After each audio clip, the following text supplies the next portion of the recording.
En aquel tiempo dijo Jesús a sus discípulos: la paz os dejo, mi paz os doy.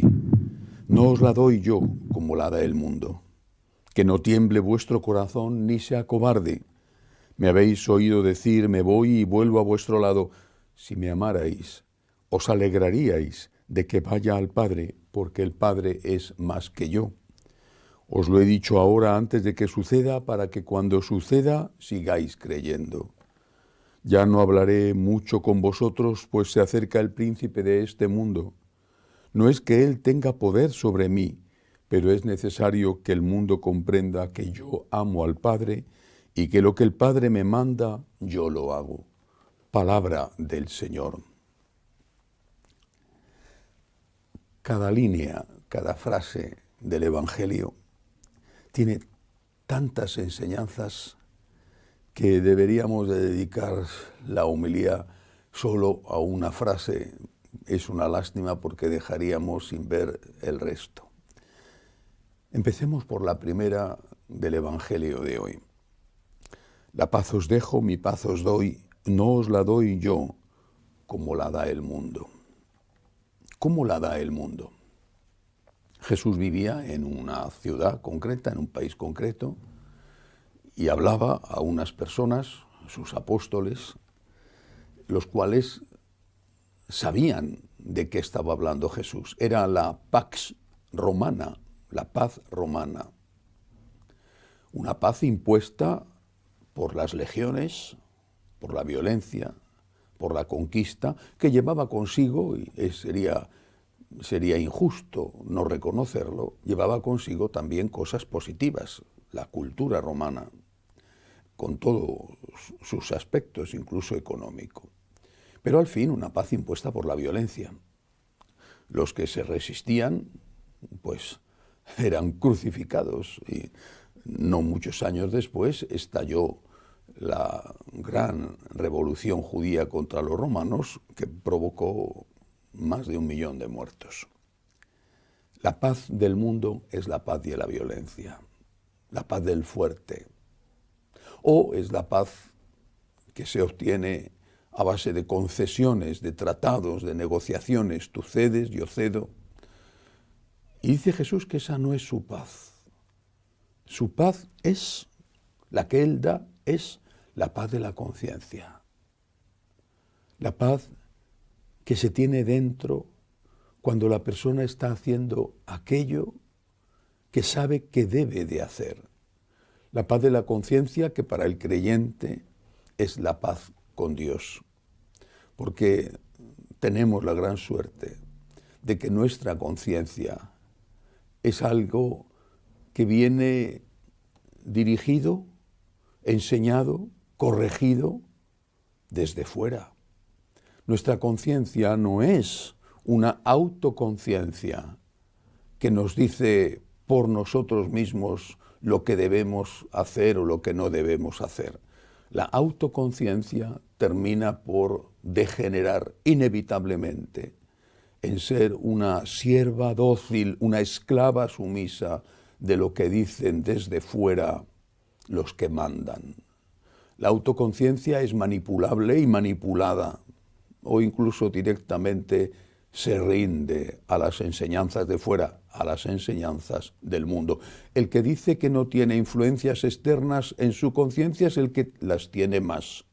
Y termina por aceptar cosas tan horrorosas como el aborto, que además es una cosa, no solamente matar a un inocente, sino es una cosa anticientífica, porque llegan al extremo de negar la realidad de la ciencia y decir que no es un ser humano. Nosotros tenemos una conciencia que nos la ha transmitido el propio Dios. Es Él el que primero, poniéndonos unas bases elementales pero importantes con la ley natural, en el ADN de nuestra especie está no hacer el mal que no te gustaría que te hicieran a ti. En el ADN de nuestra especie está amar a los padres. En el ADN de nuestra especie está ayudar en la medida de las posibilidades. Pero además de esa conciencia puesta por Dios con la ley natural cuando somos creados por Él, además está la conciencia que el propio Dios nos ha revelado cuando se ha hecho hombre, cuando nos ha transmitido qué es lo que debemos hacer para tener paz y para ser felices en la tierra y aspirar a llegar al cielo. Tener paz de conciencia es la verdadera felicidad. Y si no tienes paz de conciencia, aunque ahogues tu conciencia con alcohol o con sexo o con diversiones o con éxito o con otras cosas, si no tienes paz de conciencia, no serás feliz nunca. Por eso Jesús dice esto: la paz os dejo, mi paz os doy. No os la doy yo como la da el mundo. Pero Él sabe que esto va a suponer enfrentamiento con el mundo. No porque seamos amigos de la violencia, los cristianos no estuvieron con los judíos que se levantaron contra los romanos y provocaron aquella terrible guerra, aquella terrible represalia romana con la destrucción de Jerusalén en el año 70. No estaban con ellos, había comunidad cristiana en Jerusalén, pero ellos no se sumaron a esa violencia y sin embargo sufrieron persecución de los judíos, sufrieron persecución después de los romanos. Si no estás contra la violencia, ¿por qué sufres persecución? Precisamente porque tu conciencia te lleva a no aceptar aquello que el mundo te dice que tienes que aceptar, que en aquella época era adorar al emperador y hoy es adorar a los nuevos emperadores, a los nuevos falsos dioses que son los políticos y sus leyes, o que es la ideología de género, o que es la ideología abortista. Tienes que adorar a esos dioses y se te impone esa adoración. Y si dices que no, si dices que reclamas libertad de conciencia y que quieres adorar solo al Dios en el que crees, entonces te insultan. No eres demócrata, no eres tolerante, no eres una persona capaz de convivir, te insultan y después te persiguen. Ellos, los demócratas, te persiguen, ellos, los tolerantes, te persiguen. No eres tú, al que ellos llaman intolerante, el que persigues a nadie. Ellos, los que se dicen a sí mismos tolerantes, te persiguen a ti. Es una ironía. Ellos, los que dicen y hablan de libertad, persiguen a aquellos que no están dispuestos a aceptar sus leyes crueles de asesinato de los inocentes. Esa es la realidad. Y por eso dice Jesús: os doy la paz de conciencia, pero van a venir problemas. No os asustéis, no tengáis miedo. No porque no os vayan a perseguir, como si os pusiera una coraza, os hiciera indestructibles, o una capa milagrosa que os hiciera invisibles, sino porque hay vida eterna.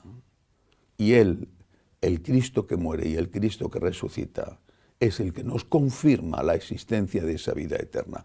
No os preocupéis. Os doy la paz de conciencia, que es la única verdadera felicidad. Os doy la capacidad de enfrentaros con un mundo que es un mundo inhumano y cada vez más inhumano. Pero os voy a dar algo que vale muchísimo más, que es la eternidad con Dios, la eternidad con la eterna felicidad. Pidámosle al Señor que nos ayude a no temer ante nuestros perseguidores, a reivindicar la verdadera libertad, la libertad de conciencia, y a ser fieles solo a la voz de Dios, que la ha puesto en nuestra naturaleza cuando nos creó y que nos enseña en qué consiste de verdad amar, en qué consiste ser seres humanos. Que así sea.